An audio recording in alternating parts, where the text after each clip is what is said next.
નમો અરિયંતાણમ, નમો સિદ્ધાણમ, નમો આયર્યાણમ, નમો વજ્રાયાણમ, નમો લોહે સૌવસાવણમ. એસો પંચ નમુકારો સૌવ પાવપણાસણો મંગલાણમ ચ સૌવેશી પરમમ વૈ મંગલમ. મંગલમ ભગવાન વીરો, મંગલમ ગૌતમ પ્રભુ,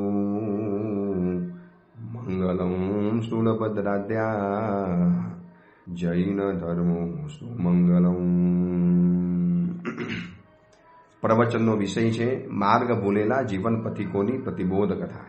આજથી 1245 વર્ષ પૂર્વે બનેલો 4 પ્રસ્તાવ અને 17,000 શ્લોકોની અંદરમાં ફેલાયેલો આ કુવલયમાલા નામનો ગ્રંથ ક્રોધ, માન, માયા, લોભ અને મોહ, આ 5 દોષોની પરેશાનીથી જે પરેશાન થયેલા જીવો છે, કેટલાક જાગી ગયેલા, સમજી ગયેલા, જે આ 5 દોષોની પીડાને જે હકીકતમાં સમજી ગયા છે ને, એ લોકોને ખૂબ પીડા થાય છે, ખૂબ વેદના થાય છે, ખૂબ દર્દ થાય છે. આમાંથી મુક્ત થવા માટેની ખૂબ મથામણ કરતા હોય છે. ક્યારેક ક્યારેક પ્રભુની સામે એવા આંસુ પાડતા હોય છે. આ ગિરનાર પર્વત ઉપર જ્યારે હું રહ્યો આટલા દિવસ, ત્યારે મેં એવા કેટલાય સાધકો, એવા કેટલાય યુવકો, કેટલી યુવતીઓ, કેટલા સમણી ભગવંતો, કેટલાય ભાઈઓ અને બહેનોને જોયા જે ઈશ્વર ભગવાનની આંખમાંથી દળ આંસુ પાડે. એમાં એક ભાઈ હતા, બહુ મધુર અવાજ, અને મધુર અવાજની અંદરમાં એમને જે સ્તુતિ બોલી ને, મને સ્તુતિ એટલી બધી ગમી ગઈ. મેં ત્યાં ભાઈને કીધું કે ભાઈ મને કોઈ પણ હિસાબે આ સ્તુતિ મને આપો. એ 10 સ્તુતિનું આખું એક ઝુમખું છે. હે નેમી જીનવર, મારા જીવનમાં શૌર્ય રસ પ્રગટ આપજો. શું અદ્ભુત સ્તુતિઓ છે. રાજીમતી તમને મનાવા નાથ વલવલતી હતી, તોય તમે સંયમતના સંકલ્પથી ડગ્યા નથી. હે સત્વમૂર્તિ, સત્વએ આ સત્વહીન અને આપજો. હે નેમી જીનવર, મારા હૃદયમાં શૌર્ય રસ જન્માવજો. એક મધુર અવાજની અંદરમાં એ જે ભાઈ બોલતા હતા, રીસરના રડે આંખમાંથી આંસુ પાડે અને પ્રભુને પછી પાછળ વિનંતી કરે, પ્રભુ સત્વહીન છું, પ્રભુ જીવનની અંદરમાં એવું સત્વ પ્રગટાવો. આ વિષયો વાસનાની સામે પ્રભુ એવો ઝઝૂમી રહેલો છું. આપ તો એવા હતા કે રાજીમતી આપને મનાવવા માટે વલવલતી હતી, આપને વિનંતી કરતી હતી કે નાથ મારા પતિ બનો, મને પ્રેમ આપો, હું તમારી છું, તમે મારી સાથે કશું જ પણ કરી શકો એમ છો. આવી રીતે સામેથી ઓફર કરનારી રાજીમતીને આપે ફગાવી દીધી અને પ્રભુ આપ સંયમના માર્ગે ચાલી ગયા. પ્રભુ એક પણ રાજીમતી મારી સાથે રાજી રહેવા નથી, મારી સાથે રહેવા રાજી નથી, છતાં પણ હું જોયા કરું, ડાફોરિયા માર્યા કરું, એને ટીકીને જોયા કરું. પ્રભુ ક્યારે એવું સત્વ મારા જીવનની અંદરમાં આવશે? અને શાંત વાતાવરણ, સંધ્યાનો એક સમય હતો અને એ સાવકભાઈ એટલા મધુર અવાજે ગાતા હતા. મેં મારો જાપ કરવાનો છોડી અને એ ભાઈની વાતોની અંદરમાં સ્તુતિમાં એવો પ્રવાહની અંદરમાં તણાઈ ગયો. જિંદગીમાં પહેલી વાર આ સ્તુતિઓ સાંભળી. એ સ્તુતિઓના જે ભાવ છે ને, એટલા અદ્ભુત ભાવ છે. ક્યાંકથી તમને પણ કદાચ મળી જશે, યુટ્યુબ વગેરે ક્યાંકથી માધ્યમની અંદરમાં. પ્રભુની સામે રોજ એકવાર આ ગણગણવા જેવી સ્તુતિઓ છે. એ સત્વમૂર્તિ, સત્વએ આ સત્વહીન અને આપો છો. અને એમાં એક લાઈન તો એટલી અદ્ભુત છે, ઇન્દ્રિય વિજયનો ચાંદલો મુજ ભાલ પર ચમકાવજો. ઇન્દ્રિય વિજયનો ચાંદલો, પ્રભુ આ ઇન્દ્રિય વિજેતા હું બનું, એનો ચાંદલો પ્રભુ મારા ભાલ તિલક ઉપર કરજો. પ્રભુ હું પણ તમારી જેવો શૌર્ય રસમાંથી ભરપૂર બની જાઉં. આ શૌર્ય રસ એટલે આ બધા જ દોષોને મારી હટાવીને ભગાડી દેવા છે. ક્યાં સુધી આ મારે પીડાઓને સહન કરવાની? ક્યાં સુધી મારે એની પર ચપ્પણીયું ધરવાનું? ક્યાં સુધી મારે એની ઈચ્છાઓને પરિપૂર્ણ કર્યા કરવાની? એ કેવી રીતે મારે નાચવાનું? એ કેવી રીતે મારે નાટક કરવાના? એ કે મારે જોઈ લેવાનું, ખાઈ લેવાનું? એ કે તારે મારે ગુસ્સો કરી લેવાનો? પ્રભુ ખરેખર કંટાળી ગયો છું.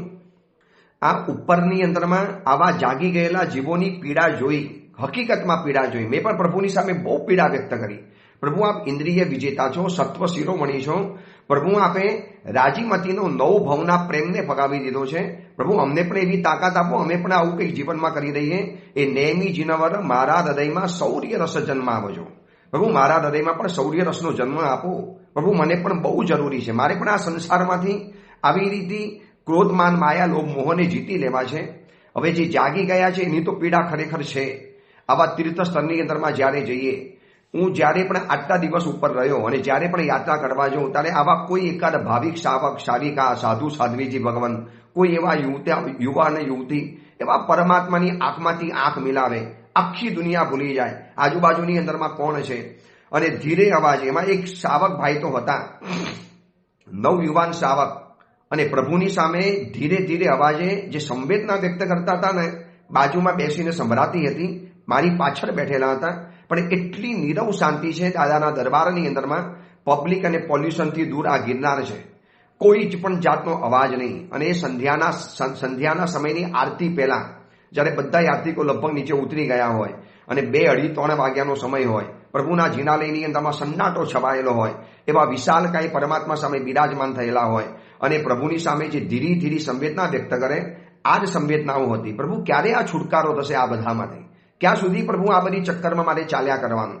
એક મેં જ આમંત્રણ આપ્યા છે, એ વાત બરોબર છે, મેં જ બોલાવ્યા, મેં જ આ લોકો માટે લાલ જાજમ બિછાવી, મેં જ આ લોકોને આવકાર્યા, મેં જ પ્રભુ ગલતીથી આ લોકોને મારા માનીને બોલાવ્યા. પ્રભુ આજે આંખ ખુલી, આજે ખબર પડી કે આ વિષયોની પીડા હકીકતની અંદર મારી દુશ્મન છે. આવા જાગી ગયેલા જીવો માટે આ કથા બસ આવી જગાડવા માટે છે, એક એલાર્મ સમાન છે, જેથી આપણને ખબર પડે. એટલે આખી કથા એક સરળ કથા દ્વારા આપણને આ વાત બતાવવા માટે સમજાવે છે. કથાના માધ્યમ દ્વારા આ વાતને સમજતા સમજતા સમજતા આપણે ત્યાં સુધી પહોંચેલા છીએ કે ગુરુના આદેશ પ્રમાણે કુવલય માલાને કુવલય ચંદ્ર કુંવરે સંકિત પમાડી દીધું, જીન ધર્મની કટ્ટર અનુરાગી બનાવી દીધી, જીન ધર્મનો પ્રેમ ઉભો કરાવી દીધો. અને એવો આ જીન ધર્મ જે સર્વમાન્ય છે, સર્વ શિરોમણી છે, એના સિદ્ધાંત, એના પ્રિન્સિપલ, એના નીતિ નિયમ, એની તત્વની વિચારણાઓ, એનું બંધારણ એટલું પ્રેક્ટિકલ અને એટલું સાયન્ટિફિક છે કે સાચો મધ્યસ્થ માણસ તો સ્વીકાર્ય વગર ન રહે કે ઠીક છે ભાઈ, મોસ્ટ એકદમ સાયન્ટિફિક ધર્મ. હવે આ બધી વાતો તો સમજાવી દીધી અને એની અંદરમાં દિવસો પસાર થયા પરમાત્માની ભક્તિ કરતા કરતા. એમાં માતા પિતા તરફથી અયોધ્યા નગરીથી ધડવર્મા રાજાનો એક મેસેજ આવ્યો, પત્ર રૂપે સમાચાર આવ્યા. અને પત્ર વાંચ્યા પછી હવે થયું કે પિતાજીની પાસે જવું તો પડશે જ. વર્ષોના વર્ષો નીકળી ગયા અને કુવલય માલાના પિતાજી પણ સમજદાર હતા, સ્વાર્થી નતા. બેટા જાઓ, પિતાજી યાદ કરે છે, પિતાજીની પીડા હોઈ શકે છે. આ બાજુ પોતાની પુત્રીનો વિયોગ સહન કરવાનો છે. જો સ્વાર્થી નથી, સ્વાર્થી હોત ને તો એમ કહી દે અહીંયા રહી જાઓ ને, પછી મારે મારી દીકરીનો વિયોગ થશે, મારે મારી પુત્રીથી જુદા રહેવું પડશે. પણ એક પ્રેક્ટિકલ સમજદાર વ્યક્તિ હતા, પોતાના સ્વાર્થ ખાતર બીજાને નુકસાન ન પહોંચાડનારા વ્યક્તિ રહેલા હતા. કુમાર, તમારે અવશ્ય જવું જોઈએ. પિતાજીનો સમાચાર આવ્યા છે, તમે કાગળ લખી લો. કુવલય ચંદ્ર કુંવરે અદ્ભુત ભાષાની અંદરમાં પત્ર લખીને મોકલી આપ્યો અને કાસતને કીધું, દૂતને કીધું, લેખવાહકને કીધું કે પિતાજીને કહેજે જલ્દીમાં જલ્દી, એકદમ જલ્દી હું તમારી સેવાની અંદરમાં હાજર થઈ જઈશ. પિતાજીને કહી દેજો, બસ પિતાજી મારે પણ આપના ચરણોની અંદરમાં આવવું છે, આપની સેવા વગેરે કરવી છે.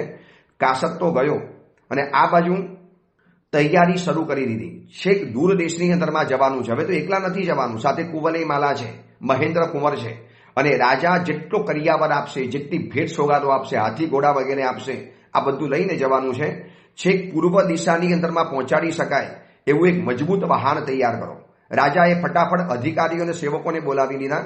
રાજાની વાત હોય, અધિકારી અને સેવકો આવી ગયા અને જાત જાતના આદેશ આપી. પ્રયાણની શું તૈયારી હોય, જૂના સમયની અંદરમાં પ્રયાણની તૈયારીઓ કેવી હતી. આજે પણ લોંગ જર્ની ઉપર જવું હોય, લાંબી મુસાફરીએ જવું હોય, જેને લોંગ જર્ની ઘણા કહેતા હોય છે, તો એ મુસાફરી માટે પણ તૈયારી કેટલી બધી કરતા હોય છે. ઓનલાઈન બુકિંગ, કઈ હોટલમાં રહેવાનું, કઈ જગ્યાએ રહેવાનું, જમવા કરવાની શું વ્યવસ્થા, કેવી રીતે ત્યાં જમવાની વ્યવસ્થા વગેરે મળશે, આ બધું જેમ પહેલેથી એડવાન્સ તૈયારી કરીને જાય એમ રાજાએ પણ પોતાના અધિકારી સેવકોને બોલાવી દીધા અને આજ્ઞા કરી કે પૂર્વ દેશની અંદરમાં પહોંચાડી શકે એવું એક મજબૂત વહાણ તૈયાર કરો. એ બધા જ વાહનોને એટલા મજબૂત બનાવો કે મુસાફરીમાં કોઈ જગ્યાએ તકલીફ ન પડે. શ્રેષ્ઠ હાથીઓનો સમૂહ સજ્જ કરો. આપણા હાથીઓ કુવલય માલાને ભેટની અંદરમાં આપવાના છે, એટલે હાથીઓને તૈયાર કરો. અશ્વશાલામાંથી એકદમ જાત્યવાન અને ઉત્તમ અશ્વો જે હોય, જૂના કાળમાં બધું જ કામકાજ હાથી અને ઘોડા સાથે ચાલતું હતું. જેમ આજે મર્સિડીઝ કાર હોય, અલગ અલગ પ્રકારની કાર હોય, એવી રીતે સમયની અંદરમાં એનાથી કામ ચાલતું હતું. અને હાથી, ઘોડા, રથ તૈયાર કરો. ઉત્તમ પાથરણાઓ તપાસી લો, ઉત્તમ કપડાં વગેરે તૈયાર કરો. અને જે હોશિયારમાં હોશિયાર અને એકદમ મજબૂત, સુરવીર, પરાક્રમી આપણા સૈન્યની અંદરમાં જે સૌથી સુરવીર હોય સૈનિકોની ટુકડી, એને તૈયાર કરો. અને મહારત્નો, બજારમાંથી જેટલા પણ સુંદર રત્નો મળતા હોય, આ બધા જ મહાકિંમતી રત્નોને ગ્રહણ કરો. અને આપણા બધા જ આજ્ઞાવાળા રાજાઓને તૈયાર કરો કે ભાઈ તમારે પૂર્વ દેશની અંદરમાં જવાનું છે કુવલય ચંદ્રની સાથે અને એને છેક સુધી મૂકીને આવવાનું છે. આ બધી રાજાની આજ્ઞા તૈયાર થઈ અને જેવી આપની આજ્ઞા, જૂના સમયની અંદરમાં રાજાની આજ્ઞા એટલે રાજઆજ્ઞા કહેવાય. આજ્ઞા થાય એટલે કામ કરી જ દેવાનું હોય. અને તડામાર તૈયારી શરૂ થઈ ગઈ. જ્યોતિષીઓને બોલાવવાની અંદરમાં આવ્યા. સારો લગ્ન, સારો દિવસ, કયા દિવસે જવું, કયા દિવસે પ્રયાણ કરવું, સામો કાલ ન હોવો જોઈએ, કોઈ એવા પ્રકારના ખરાબ દિવસો ન હોવા જોઈએ, એટલી લાંબી મુસાફરીએ જવાનું છે. અને આ બધાની અંદરમાં એટલો ઘોઘાટ વધવા માંડ્યો, તડામાર તૈયારી થવા માંડી. નગરી જાણે કે આખી શોભાયમાન બની ગઈ. કુંભારો કામે લાગ્યા, દરજીઓ કામે લાગી ગયા, વહાણવટીઓ કામે લાગી ગયા, સૈનિકો કામે લાગી ગયા. જે સૈનિકોને દૂર મુસાફરીમાં સાથે જવાનું હતું એનો પરિવાર કામે લાગી ગયો. અને આ બધાની અંદરમાં એટલો કામનો ઘોઘાટ વધી ગયો કે નગરને જેમ જેમ સમાચાર મળ્યા નગરના વાસીઓને કે ભાઈ હવે કુવલઈ માલા પણ જવાની અને આ કુવલઈ ચંદ્ર કુંવર પણ જવાનો. આટલા દિવસોની અંદરમાં કુવલઈ ચંદ્ર કુંવર નગરની અંદરમાં પ્રિય બની ચૂકેલો હતો કે આપણી રાજકુમારીનો એક તો પતિ આવા આપણને જય ગુંજર હાથીના એક ડરમાંથી, ક્ષોભમાંથી આપણને બચાવેલો હતો. હવે વિદાય કાર્યમાં બધા ખેદ પામવા માંડ્યા. અને કુવલઈ માલાને હર્ષ અને સાથે ખેદ બંનેની અનુભૂતિ છે. એક તરફ હર્ષ છે, ચલો પતિની સાથે જવા મળશે, પતિનું નગર જોવા માટે મળશે, આવો દુનિયાનો સર્વોત્તમ પુરુષ, સર્વશ્રેષ્ઠ પુરુષ મને પતિ તરીકે મળ્યો છે. સાથે ખેદ એ પણ છે કે અહીંનું બધું છોડીને જવાનું, મમ્મી, પપ્પા, પિતાજી આ બધાને છોડીને જવાનું. એનો સખીવર્ગ પણ ઉતાવળ થઈ ગયો. કેટલી સખીઓ કે કુવલઈ માલા સાથે લઈ જશે ને, મૂકીને નહીં જાય ને. હવે કઈ સખીને લેવાની, કઈ સખીને નહીં લેવાની, એટલી બધી તૈયારી તડામાર ચાલવા મળી. આ બાજુ કણીક મસરાય છે. કણીક એટલે લોટ વગેરે, અનાજ દરાવાય છે. આ બધી જ સીધું સામાન, ઘોડા, હાથી, કપડા, રત્નો, માણેક, રાજકુલની અંદરમાં તો જાણે કે એટલી બધી તડામાર તૈયારી ચાલવાની અંદરમાં આવી. આ બાજુ કુવલઈ માલા, જોજો કુવલઈ માલાનો એક સામાન્ય પ્રેમ કેવો રહેલો છે. વૃક્ષો સાથે, પ્રકૃતિઓ સાથે, પશુ પંખીઓ સાથે એને કેવો લગાવ પેદા કરેલો છે. આ એક સમજવા જેવી વાત છે. આજે આપણે ખાલી વ્યક્તિઓ સાથે પ્રેમ કરીને બેઠેલા છીએ, પણ કુવલઈ માલા જ્યારે વિદાય લેવાની આવે છે ને, જેમ જેમ દિવસો નજીકની અંદરમાં આવે છે એમ એક એક વસ્તુ પાસેથી જે વિદાય પ્રાપ્ત કરે છે, હકીકતની અંદરમાં વિદાય કોને કહેવાય ને એ આ કુવલઈ માલાની અંદરમાં આચાર્ય ભગવંતે અદ્ભુત વર્ણન કરેલું છે. એટલું અદ્ભુત વર્ણન કર્યું છે. સૌથી પહેલા કુવલઈ માલા વૃક્ષોની પાસે વિદાયની યાચના કરે છે. વૃક્ષોની પાસે. હવે વૃક્ષો તો જળ રહેલા છે, ભલે દેખાતા હોય જળ, પણ જેને આ નાના વૃક્ષોને આટલા મોટા કર્યા, પોતે જેનું બીજ આરોપણ કરેલું હતું, એમાંથી કૂપર ફૂટી, એમાંથી નાનકડો છોડ બન્યો, પ્લાન્ટ બન્યો, એમાંથી એક વિશાળ ઘેઘુર વૃક્ષ બની ગયું. અને વૃક્ષને પણ આ કુવલઈ માલા સાથે લગાવ થયેલો હોય છે. વૃક્ષની અંદરમાં પણ જીવ છે, એની અંદરમાં પણ એક ચેતના હોય છે. એટલે ઉત્તમ નવીન, એટલે સૌથી પહેલા એ અશોક વૃક્ષની પાસે ગઈ. અશોક વૃક્ષને જઈને કહે છે, ઉત્તમ નવીન કૂપરોના ગુચ્છોથી ઢંકાયેલા એવા અશોક વૃક્ષને જઈને પ્રાર્થના કરે, જાણે કે વૃક્ષ એની સાથે વાતચીત કરતું હોય એવી રીતે વાતચીત કરે છે. હે અશોક, મેં તને દાસની જેમ ચરણ પ્રહાર ક્યારેક કર્યા હોય તો મને ક્ષમા કરી દેજે. હું નાદાન કન્યા હતી, ક્યારેક તારી ઉપર પગ મૂક્યા, ક્યારેક તને સેવકની જેમ મેં ચરણના પ્રહાર કર્યા હોય, લાત વગેરે મારી હોય તો પ્લીઝ મને માફ કરી દેજે. હવે મારે જવાનો વારો આવ્યો છે, સ્ત્રી છું, કન્યા છું, ઉંમર થાય એટલે પતિના ઘરની અંદરમાં જવું પડશે. બસ તું દુઃખી નહીં થતો અને તું મને યાદ કરતો રહેજે. એ અશોક વૃક્ષ મને પણ માફ કરી દેજે. પછી બકુલ વૃક્ષની પાસે જાય છે. જોજો આ કેટલા પ્રકારના વૃક્ષો વાવેલા હોય છે. એક ઉદ્યાનની અંદરમાં કેટલા પ્રકારના વૃક્ષો હોવા જોઈએ. હવે આજે ફ્લેટના જમાનાની અંદરમાં ક્યાં પ્લાન્ટ અને વૃક્ષોની વાત કરેલી. એ જૂના જમાનામાં હતું કે શાવકોની હવેલી હતી, મોટા મોટા મહાલયોની અંદરમાં રહેતા હતા.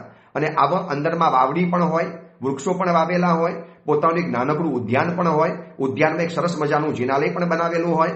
પણ હવે સંકીર્ણ અને ગીચ કોમ્પ્લેક્સ દ્વારા એવા શહેરોની સિટીની અંદરમાં ક્યાં બધું આ બધું જોવા માટે મળવાનું હતું. એક નાનકડા માચિસના બોક્સ જેવા ફ્લેટની અંદરમાં રહેવાનું અને એમાં જિંદગી પરિપૂર્ણ કરી દેવાની. બંગલા તો હવે લગભગ જોવા માટે ન મળે. કોક સુરત જેવા શહેરોની અંદરમાં બંગલા જોવા માટે મળે છે, પણ એમાં પણ કે વૃક્ષો વાવવાનું નથી હોતું. તો એક એક વૃક્ષોની કેવી વિદાય યાચના લે છે. આપણી આંખમાંથી સાંભળતા પણ વાંચતા વાંચતા મારી આંખો ભેની થઈ ગઈ. કેવી આ સંવેદનશીલ કન્યા હશે, કેવો એને વૃક્ષોની સાથે લગાવ બાંધ્યો હશે, પ્રકૃતિ તંત્રની સાથે એને કેટલો બધો પ્રેમ ઊભો કરેલો હશે. આજના સોશિયલ મીડિયાના જગતની અંદરમાં હવે આ બધું ખાલી છે ને ફોટાની અંદરમાં જોવા માટે મળે.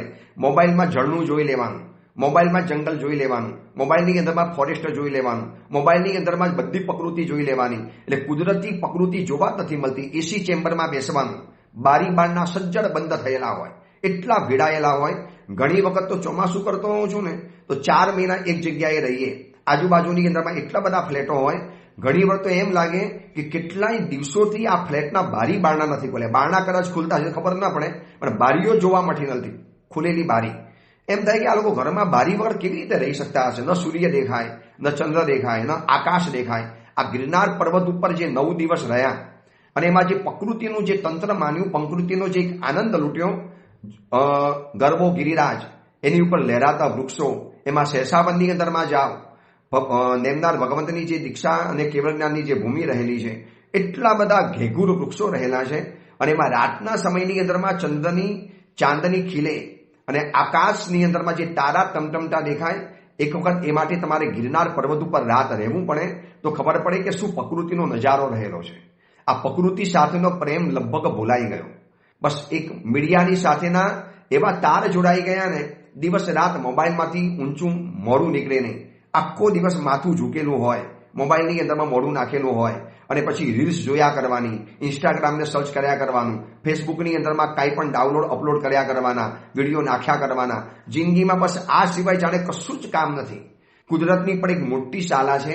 જોઈ લેજો આ કુવલઈ માલા કે પ્રકૃતિની સાથે એને કેટલો બધો તાદાત્મ્ય, કેટલો બધો પ્રેમ, કેટલો લગાવ, કેટલા અંતરના તાર જોડેલા હશે. એક એક વૃક્ષોની પાસે જાય છે પર્સનલી. એમ આખા ઉદ્યાન નથી કહી દેતી. અશોક વૃક્ષની પાસે ગઈ, બકુલને કહે છે કે મેં નિર્લજ બની તને મેં મારી જૂઠી મદિરાના કોગરા કરેલા હોય તો ભાઈ મને માફ કરી દેજે. તને રોષ આવ્યો હોય એના કારણે. એટલે એમ કહેવાય છે કે બકુલનું વૃક્ષ, કોઈ કુંવારી કન્યા એની ઉપર કોગરો કરે ને તો જ એ બકુલનું વૃક્ષ ખુલે. ગયા ભૂમાં અત્યંત વિષય વાસના જેને સેવી હોય એ લોકો વનસ્પતિ કાયની અંદરમાં જાય તો બકુલના વૃક્ષની અંદરમાં જાય. અને આ બકુલનું વૃક્ષ એવું હોય છે કે કોઈ યુવાન કન્યા, એમાં સ્વરૂપવાન રૂપવતી કન્યા એની ઉપર કોગરો કરે, કોઈ પણ મોઢામાં લિક્વિડ ચીજ લઈ અને કોગરો કરે અને એના કારણે એ સિંચે. એટલે એને કહે છે કે બકુલ મેં નિર્લજ બની મારા એઠા કોગરા મેં તારી ઉપર સિંચ્યા હોય, નાખ્યા હોય અને તને કદાચ રોષ આવ્યો હોય તો ભાઈ મને માફ કરી દેજે. જાય છે ચંપક વૃક્ષ પાસે અને કહે છે કે ભાઈ મારા દોહલા ખાતર મેં તને વારંવાર ચુંબન કર્યું હોય, તને વારંવાર મેં કિસ કરી હોય, મેં તારી સાથે વારંવાર આવી પણ ચેષ્ટાઓ કરેલી હોય, કદાચ તને ન ગમ્યું હોય, તને કદાચ અપમાન જેવું લાગ્યું હોય તો મને માફ કરી દેજે. બસ હવે હું જઉં છું. તું મારા જવાના શોકના લીધે ખરી નહીં પડતો, પ્લીઝ તું મને પણ માફ કરી દેજે. બસ તું પણ હવે આવી રીતે ખીલતો રહેજે. અને પછી આગળ જાય છે કુંદલતાની પાસે અને કુંદલતાને કહે છે કે બસ હું તમારી પાસેથી જવાની રજા માગું છું. કદાચ મેં તમારી ઉપર આંસુ સાર્યા છે તમારી સાથે બેસીને. યુવાન કન્યા હતી, હું પણ મારા ભવિષ્યના સપના જોતી હતી. એ સપના જોતા જોતા મને પણ થતું હતું કે ક્યારે મને કોઈ એવો યુવક મળશે, એટલા માટે પુરુષ દ્વેષીની બની ગયેલી હતી. તો એ કુંદલતા, હું તારી પાસે વારંવાર આવતી હતી, મેં મારા આંસુ તારી ઉપર ઢાળેલા હોય તો જરા મને માફ કરી દેજે. આંબાના વૃક્ષને જઈને કહે છે, યુવાન આંબાનું વૃક્ષ મહિલાઓ જેમ પોતાના પ્રિયને અનુસરનારી પતિ શરણા હોય છે એવી રીતે હું પણ મારા પતિના શરણની અંદરમાં જઉં છું. તો મેં તારા વૃક્ષોને, મેં તારા ફલને ચૂંટ્યા હોય, તારી જે નવી નવી કૂંપરો આવી હોય એને તોડી હોય તો બસ મને માફ કરી દેજે. હું પણ જઉં છું મારા પતિના ઘરની અંદરમાં. માધવી લતાની પાસે જાય છે. હવે આજના સમયની અંદરમાં આ બધા વૃક્ષોને ક્યાં ઓળખવા એ પણ ખબર નથી પડતી. પુસ્તકો આવે છે એના, પણ બકુલનું વૃક્ષ, તમાલનું વૃક્ષ, કુંદલતા, માધવી લતાને કહે છે કે મેં તને જ ઉગાડી છે, મેં તને ઉગાડેલી છે અને મેં તને તમાલ સાથે તને પરણાવેલી પણ હતી. નાની ઉંમરની આ બધી અમે ક્રિયાઓ કરતી હતી સખીઓની સાથે કે માધવી લતાના લગ્ન કરાયા હતા તમાલ વૃક્ષની સાથે. તો હું જાણતી નથી કે તને કદાચ ગમ્યું કે નથી ગમ્યું. હું ફરીવાર તો હું તને ક્યારે જોઈ શકીશ. બસ જતી વખતે તને યાદ કરીને આવી છું સ્પેશિયલ તારી પાસે. તને દુઃખી કરેલી હોય તો મને માફ કરી લેજે. પછી જાય છે પ્રિયાલ વૃક્ષ પાસે. હવે આ વૃક્ષો કયા છે એ જ ખબર નથી, પણ એ જમાનાની આજે પણ એ વૃક્ષો હશે ખરા, પણ આપણે પ્રકૃતિ તંત્રથી દૂર ચાલી ગયા. કયા વૃક્ષો ક્યાં હોય, કેવા હોય એ કદાચ આપણને ખબર નથી. પણ કુવલઈ માલા પ્રિયાલ વૃક્ષને જઈને કહે છે કે મેં તને સ્નેહથી યુથિકા આપેલી હતી અને તો તું એને એવી રીતે સાચવજે જે તારા કુલને ઓછીતો હોય એ પ્રમાણે પછી પુન્નાગ વૃક્ષ પાસે જાય છે. એ ખરેખર તું તો ઉત્તમ જ છે. પુન્નાગ એટલે ઉત્તમ, એમાં કોઈ સંદેહ નથી.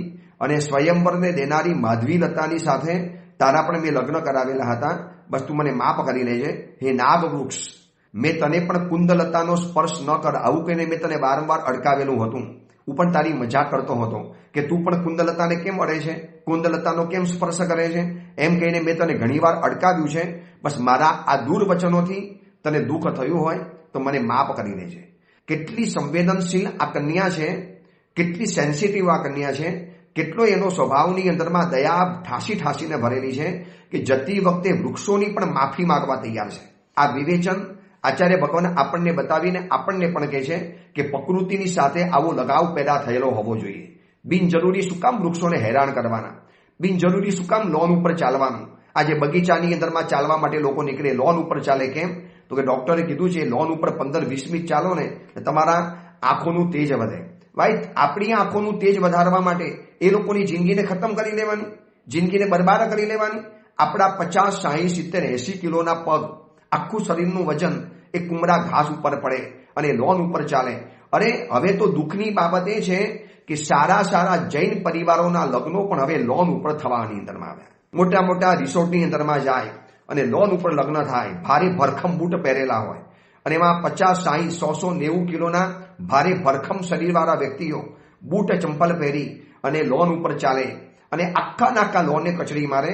ત્યારે એ વખતે વિચારવું જોઈએ કે આ વનસ્પતિમાં પણ એક જીવ છે. આ વનસ્પતિકાએ કોઈ ભૂલ કરી માટે ગતિની અંદરમાં ગયા છીએ. શું કામ મારે પરેશાન કરવાના?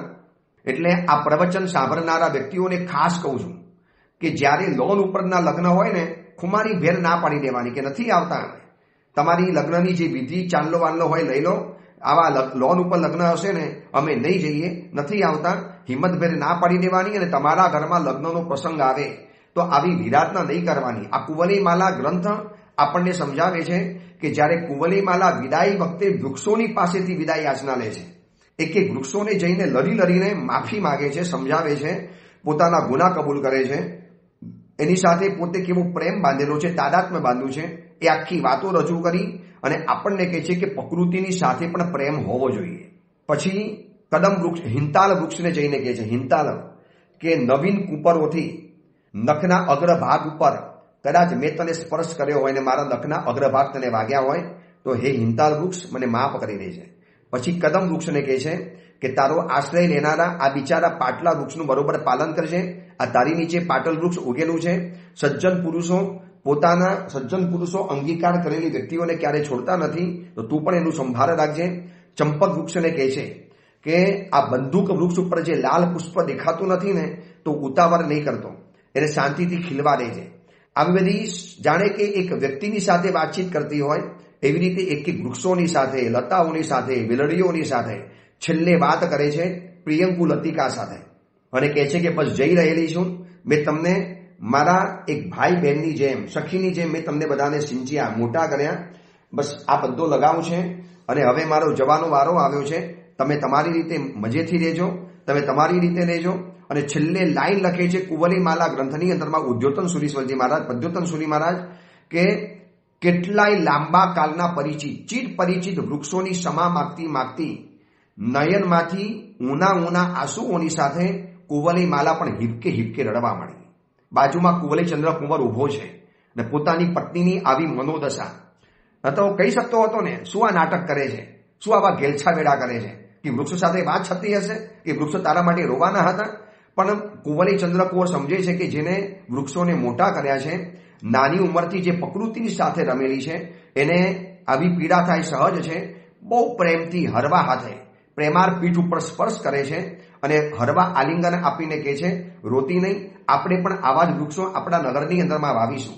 તારે જેટલા પણ વૃક્ષોની સાથે જે પણ કરવું હોય કરી શકાશે. અમારું પણ મોટું ઉદ્યાન છે અયોધ્યા નગરીની અંદરમાં, ત્યાં પણ તને આવા વૃક્ષો મળી જશે. રડ નહીં. હું સમજુ છું કે આ વૃક્ષો છોડવાની તને પીડા રહેલી છે. ઉલટાના પોતાની પત્નીને આવી સમજાવે છે, ઊના આંસુથી રોવા માંડે છે. કેટલા પ્રેમ સાધ્યો હશે પ્રકૃતિ તંત્રની સાથે.